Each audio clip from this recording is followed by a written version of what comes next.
Welcome to the WIPS podcast, inspiring and empowering women to take the stage and up their game in the public speaking arena. My name is Chantal Bossé from Shabas, Leaders for Your Presentation, Public Speaking, and AV Needs. Enjoy the show.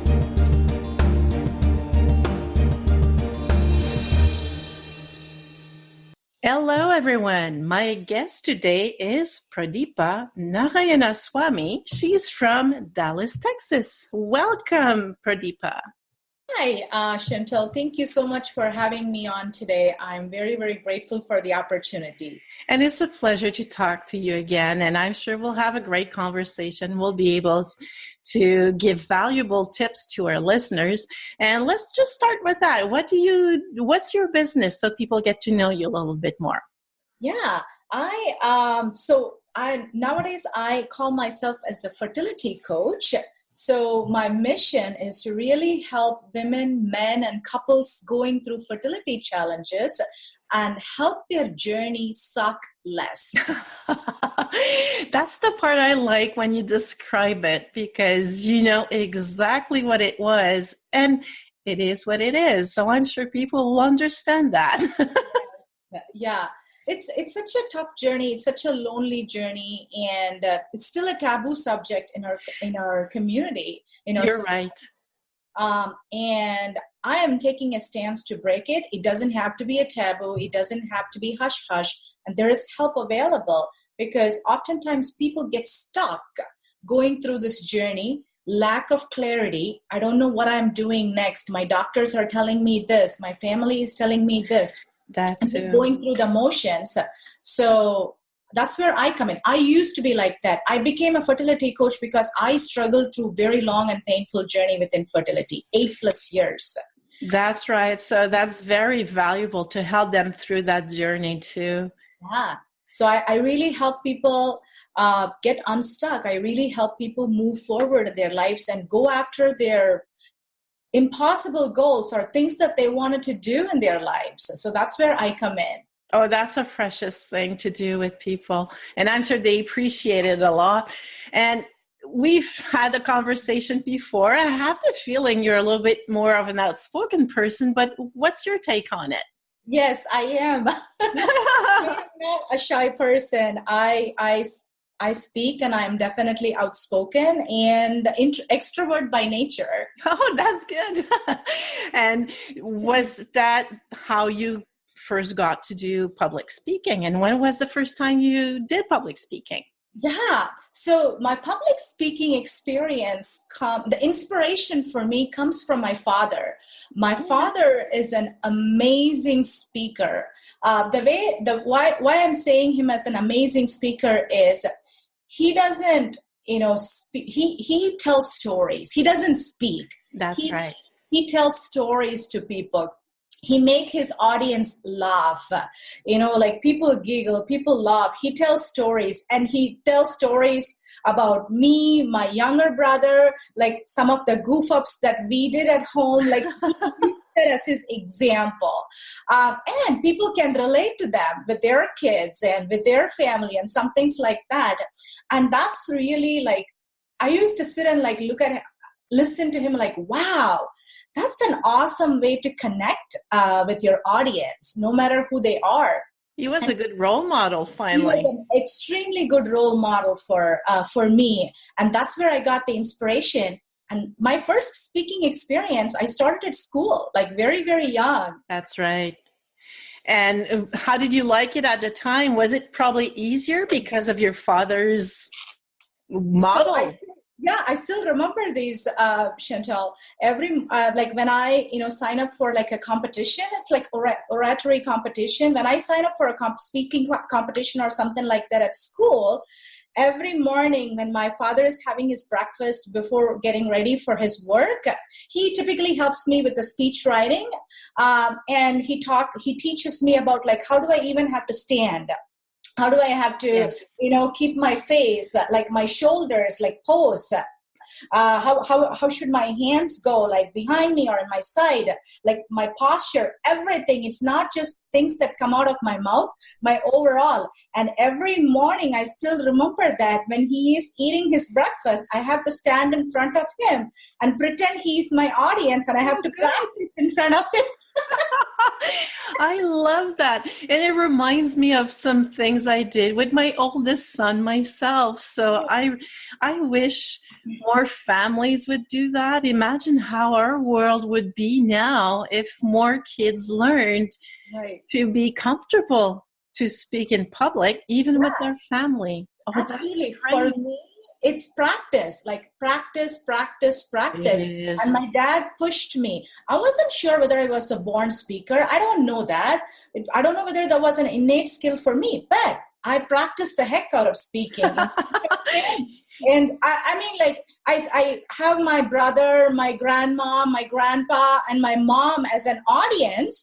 And I start speaking to them. That's how I practice at home before I go and speak at a bigger. I started doing this at school. I love that. That's amazing. And I'm wondering, through the years, when you had to do public speaking, did you have any challenging, or what we could also call a bad experience, that you would be willing to share with us? Yeah. Not so much of a bad experience, because mostly I go prepared. That's right. Any of my, it doesn't matter whether I'm talking to 5 people or 500 people. I take all my speaking experiences very seriously to my heart. So I prepare. I put a lot of preparation into it.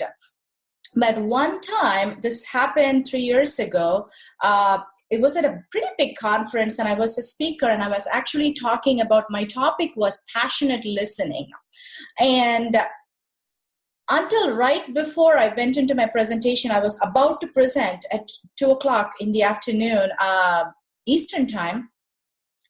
Even at 1:55, I wanted to share a very personal story to connect the dots on why I am talking about passionate listening and why it really matters to me. It's such a really personal story. I have never, ever, ever exposed to anybody else. Else. At that, like, even like 1:59, should I do it or not? Should I do it or not? Should I do it or not? 2:00 when I started speaking, I did it. Actually, I shared my journey about infertility and why my painful journey with infertility and all my failures made me a passionate listener. That's how I connected the story. The reason why I said it's challenging for me, because I feel so vulnerable. I'm sharing a very deep personal experience of mine that none of my professional network knew about until that time. That's right. Had about like 100 people or so. 2:00 I started talking. This is the first story I taught. Like I saw some tears flowing because I can see some of the people who are sitting with me.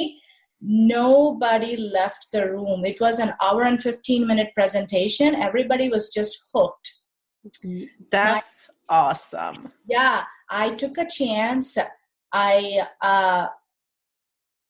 Somehow I felt courageous enough to share that story with 100 people who never knew about my infertility, except for my husband, my parents, and my doctors. That's it. Nobody else in the world knew about it. And I decided to share with 100 people who are strangers for me until that moment. And you're proof that willing to be vulnerable with the audience can be a big payoff, even though, as you said, we find it very challenging. And of course, it was probably even worse because you've never shared it before. Right. And that's amazing that up until really the last minute, you were still struggling. Am I sharing or not? But you did. Because I could have gone and given the presentation, not even breathing about that story. I could have easily done it another way. But you know what my payoff was, Chantel? That was my first time sharing my story out to the public. And very, very much I realized that story needs to be heard. And I got more comfortable after that, sharing even more. And I was the best rated speaker that year because people wrote like, oh my God, we saw Pradeepa's vulnerability. We saw Pradeepa's authenticity in this speaking. That's right. This hooked me up. I just shared my story. And that's a big thing listeners should realize. Lesson learned, sharing our story, willingness to be vulnerable has big payoffs because we connect more with the audience. And my hat's off to you because, that took courage to do at the time. And people still remember me. This happened 3 years ago, and I go to this conference every year. It typically happens in August. So even last year, somebody looked at me like, hey, I was in your passionate listening session. Wow. That blew off my mind. Thank you so much for your talk and the tips that you shared with us. People remember me. That's right. Oh, thank you so much. It really means so much to me that you say this and share this with me after 2 years. And I would say that's the difference between being an excellent speaker and being a memorable speaker. Right. You really factored in that extra mile, but it really was uncomfortable when you did so. It was not at all comfortable. I was like, that's it. What am I doing? Why am I speaking still? Shut up, Pradeepa. Don't do it. That's right. Well, you did not listen to that little scary voice, and it paid off.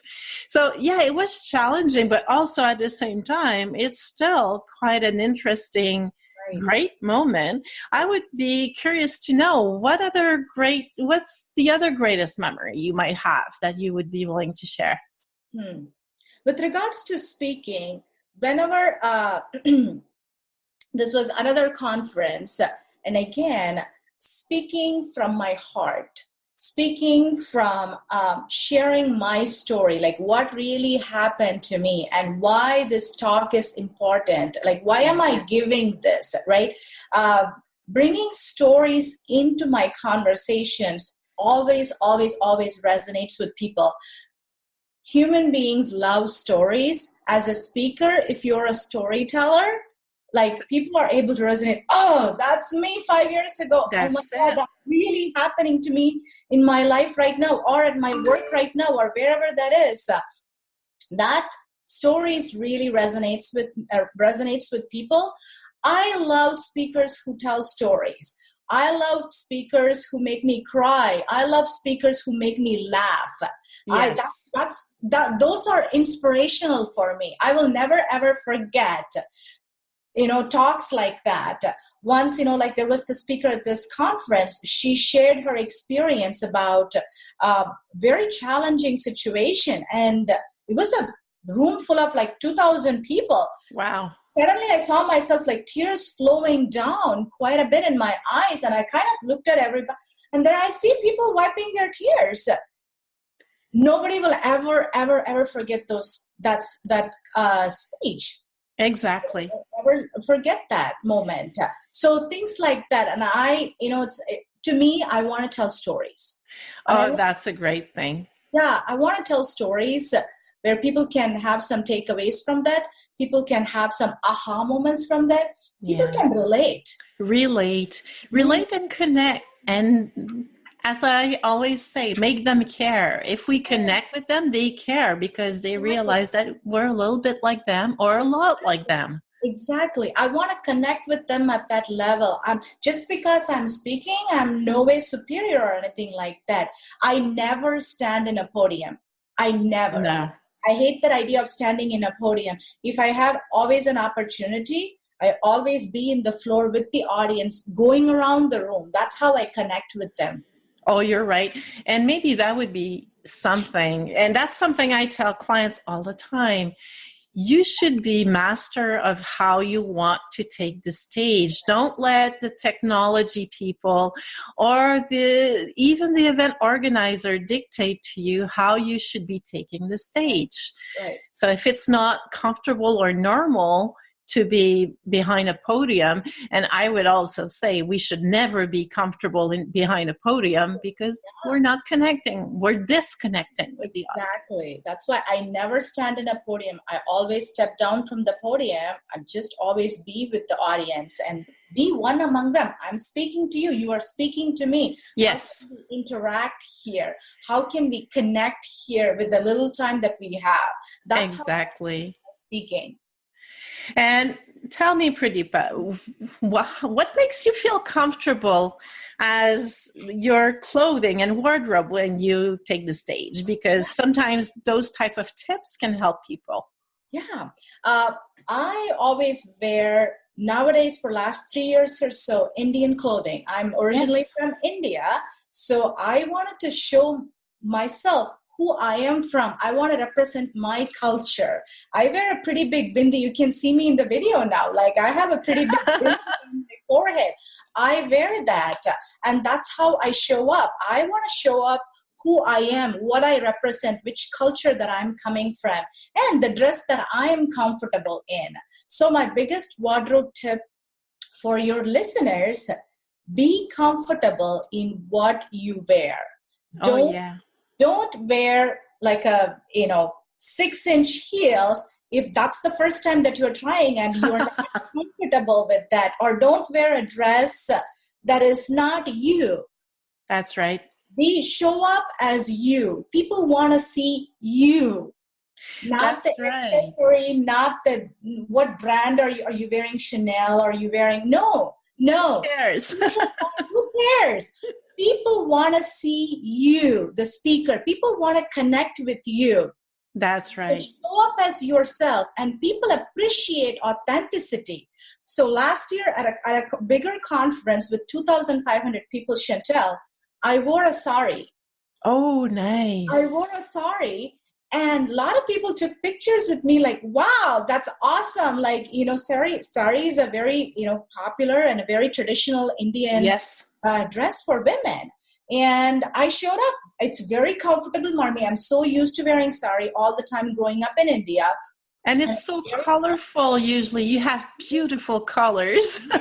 Exactly. And I was very comfortable. It was not like, oh my God, I have to wear a sari to show. No, I was pretty comfortable in it. I was just walking very comfortably.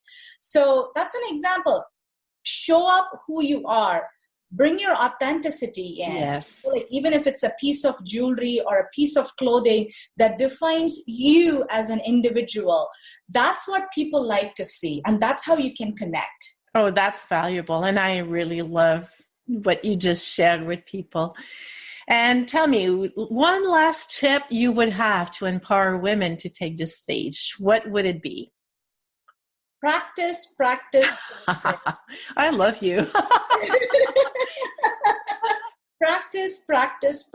Practice makes you perfect. I used to lock my door, scream meaning I want to use my louder voice and practice my speech all the time. And, like my husband working in the other room, he knows he will close his door because, I am practicing my speech. Practice. All of us have some wonderful stories to share. We do. And don't think your stories matter. Never ever think that your story is your story. And we all need to hear different stories for different kinds of inspirations. So don't be afraid to step up and speak and just share your story. It doesn't have to be perfect. You don't have to use fancy language to tell your story. Simple language, very, very simple language. Because if you need to connect your audience, they need to understand what you are telling. Absolutely. Oh, Pradeepa, that was really a precious moment with you. I really enjoyed it. And I'm sure all our listeners will get a lot of value out of it. And I really thank you for it, for your time. Thank you so much, Chantel. I really appreciate the opportunity today and talk to your audience. Good. And people will be able to get all your information and link with you as soon as the episode goes live, because they will have links to connect with you. Wonderful. Thank you so much. Thank you. We hope you enjoyed the show. Please tell us what you think by commenting, and even share with your own networks to inspire and empower others to do public speaking.